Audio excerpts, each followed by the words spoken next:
A gente pode continuar do ponto que a gente parou a semana passada, né? Mas Isso. como essa nova palavra pode alcançar outras pessoas que não assistiram à semana passada, só uma breve... Eu vou ler o texto, dois versículos que estão lá em 2 Coríntios, a segunda carta de Paulo aos Coríntios, capítulo 5.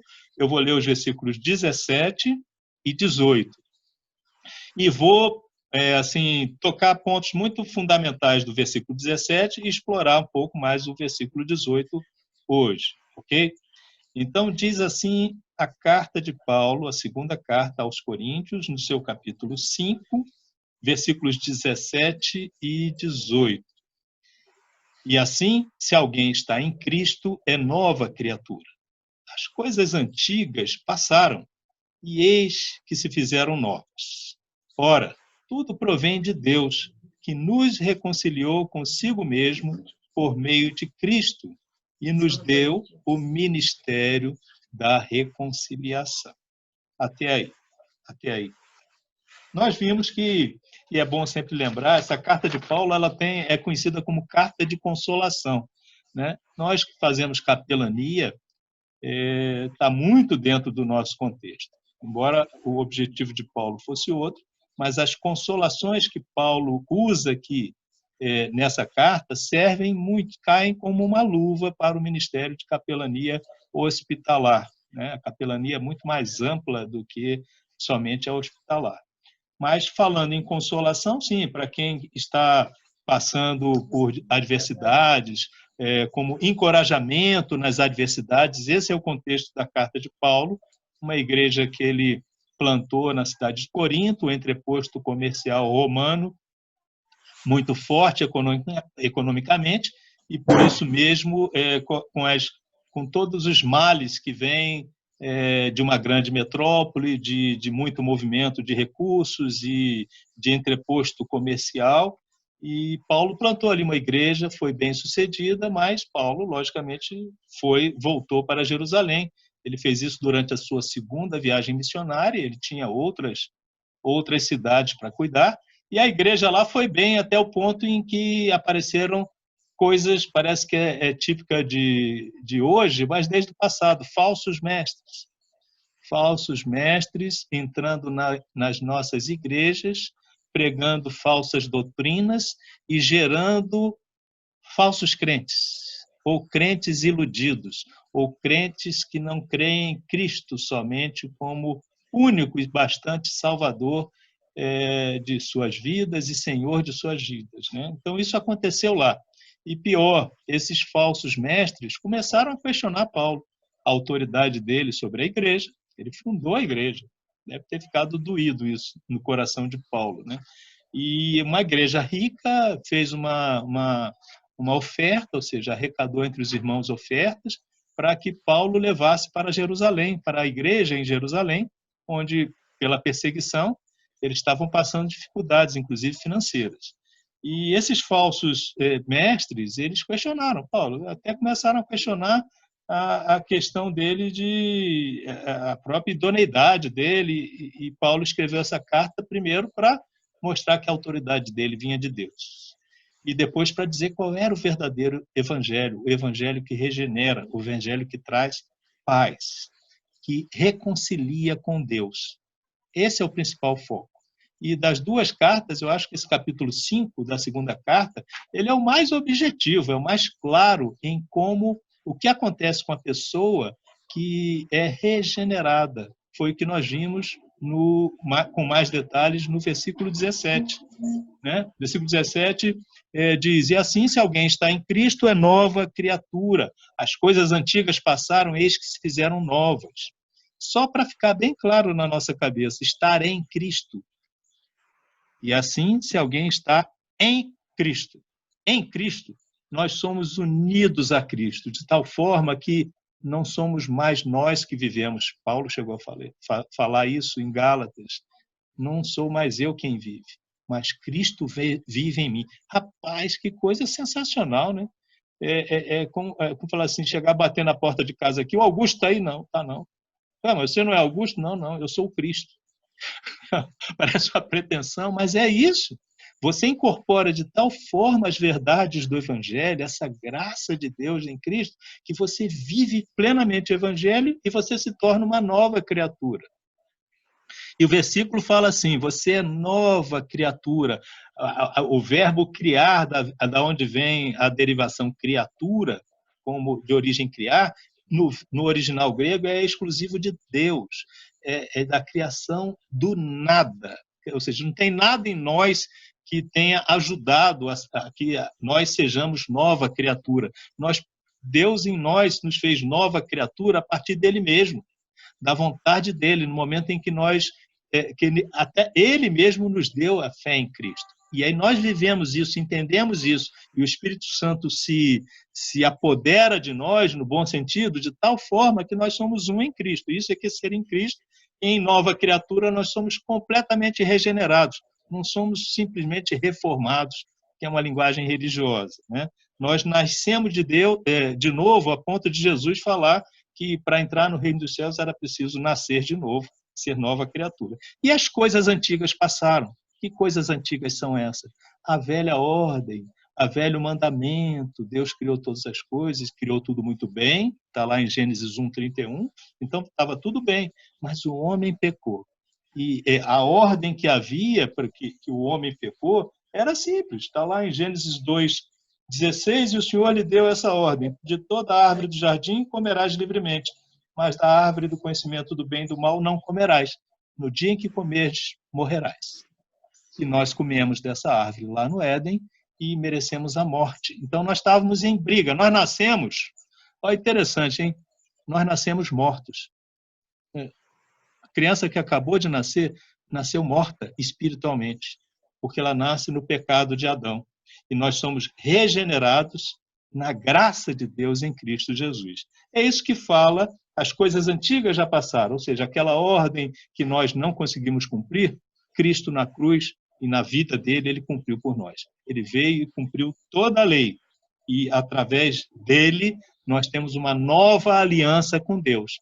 A aliança da graça é a mesma. Deus deu tudo gratuitamente, fez tudo, essa obra maravilhosa, e a graça é a mesma. Simplesmente a nova aliança é a graça que em Cristo veio, porque ele cumpriu a velha ordem, ele cumpriu o antigo mandamento, ele cumpriu plenamente a lei para que nós fôssemos libertos da lei, mas tivéssemos a lei como balizamento para nos enviar a Cristo. É isso.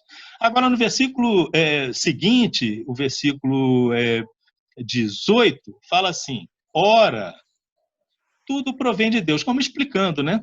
Se é nova criatura, ora, tudo provém de Deus, que nos reconciliou consigo mesmo por meio de Cristo e nos deu o ministério da reconciliação. Cristo fez o trabalho completo. Deus criou, ele deu Jesus para redimir, é ele que nos dá a fé. Ou seja, meus irmãos, principalmente num contexto de enfermidade ou de dificuldade, eu acho maravilhoso pensar que Deus está no controle de tudo. A soberania de Deus é uma doutrina que deixa a gente em paz. Apesar dos pesares, apesar dos problemas, da enfermidade, se a gente tem certeza, e isso a gente não tem por nós mesmos, viu? Pode esquecer aí quem está pensando em achar isso em livros de filosofia, ou de psicologia, ou de autoajuda, não vai achar. Isso é Deus que coloca em nós essa fé em Cristo e na soberania dele sobre todas as coisas.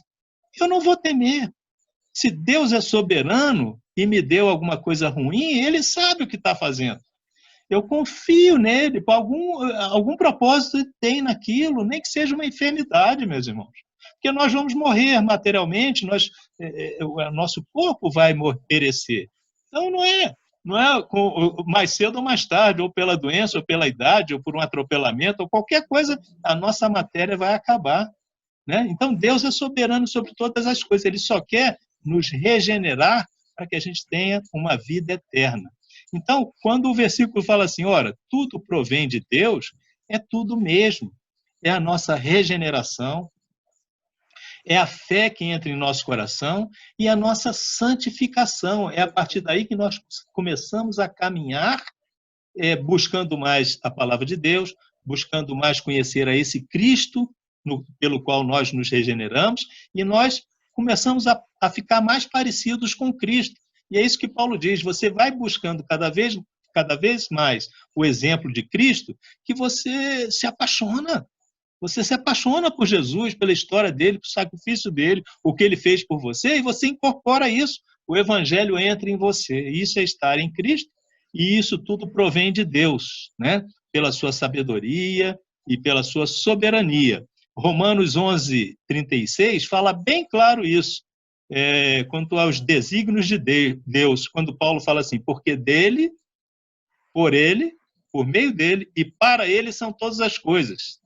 Tudo gira em torno de Deus. O homem não apita nesse processo. Nós estamos à margem desse processo. A centralidade da vida é Deus e a centralidade nossa é Cristo. Ponto. Porque dele, por meio dele, porque dele foi a vontade, por meio dele foi a ação de criar e de regenerar, e para ele é a glória. Conclui o que é da vida? A nossa função nessa vida é dar glória a Deus. Se nós, para entender os males que acontecem conosco, eu só consigo entender de uma forma, é para a glória de Deus.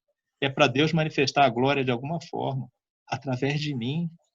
De certa forma, desculpe-me quem passa por uma adversidade, mas de uma certa forma é um privilégio vivenciar a adversidade, porque Deus está usando isso para a glória dele e para alcançar outras pessoas, né?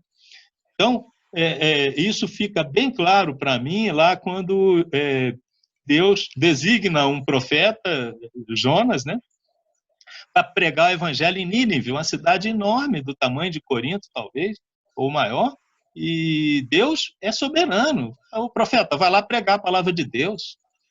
E Jonas não quer, porque fala assim, não, esse povo depois vai para a minha igreja, eu não quero esse povo lá na minha igreja, não. Nínive era o pessoal lá do exército islâmico hoje, né? Cara, eu falei, pô, eu vou lá evangelizar esse cara, amanhã ele está lá na minha igreja, cara, vai cortar minha cabeça dentro da minha igreja. Não quero não. Ah, mas aí você, o profeta, cara, não fique triste se você não entende plenamente a soberania de Deus. Jonas não entendeu nada. E foi para o lado oposto e simplesmente caiu na barriga do peixe, cara. E quando caiu a ficha dele que Deus era soberano, já era, ele estava na barriga do peixe, estava morto. Ficou 3 dias lá no barriga do peixe, é a história que as crianças conhecem. E orou, se arrependeu. Olha o caminho para voltar para Deus. É cair a ficha. Senhor, eu votei, a ti pagarei, ao Senhor pertence a salvação. Aí Deus lá de cima fala assim, não falou nada com Jonas, não está nem aí para Jonas. Ele falou com o peixe, cospe o Jonas lá na praia, que eu já dei a tarefa dele. Aí vai na praia, ele vai para Nínive, ninguém corta a cabeça dele, ele prega uma pregação de 6 palavras somente, depois vê lá em Jonas. Qualquer dia a gente fala sobre isso. E converte toda a cidade. Se isso não é soberania de Deus, meu amigo, eu não sei o que é. E aí, vai mais. Então, tudo provém de Deus, que nos reconcilia com Ele mesmo, apesar da gente. A gente não precisa estar, vou esperar ficar melhor um pouco para procurar as coisas de Deus. Não, Deus faz tudo. É só você relaxar, você se entregar, é você reconhecer que você precisa de Deus. Isso é arrependimento. E ele te entrega um ministério, ele te dá um trabalho maior do que qualquer outro trabalho, que é justamente esse ministério da reconciliação. É você pregar essa reconciliação que Jonas não entendeu. Ele dá isso para a gente. E nos deu o ministério da reconciliação, termina o versículo. Isso é a grande comissão de Deus. O término do Evangelho de Mateus diz a grande comissão dos cristãos, daqueles que são abençoados com a fé em Cristo. Diz em Mateus, Jesus falando, ide, portanto, fazei discípulos de todas as nações, batizando-os em nome do Pai, do Filho e do Espírito Santo, ensinando-os a guardar todas as coisas que vos tenho ordenado. E eis que estou convosco todos os dias, até a consumação do século.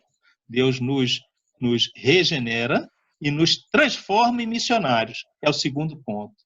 Na fé em Cristo, Deus nos regenera e nos transforma de servos do mundo para servos de Deus. Nós vamos ser servos de alguma coisa na vida. Eu tinha uma moto, eu ficava 6 horas lavando a moto, eu era escravo daquela moto, eu idolatrava aquela moto.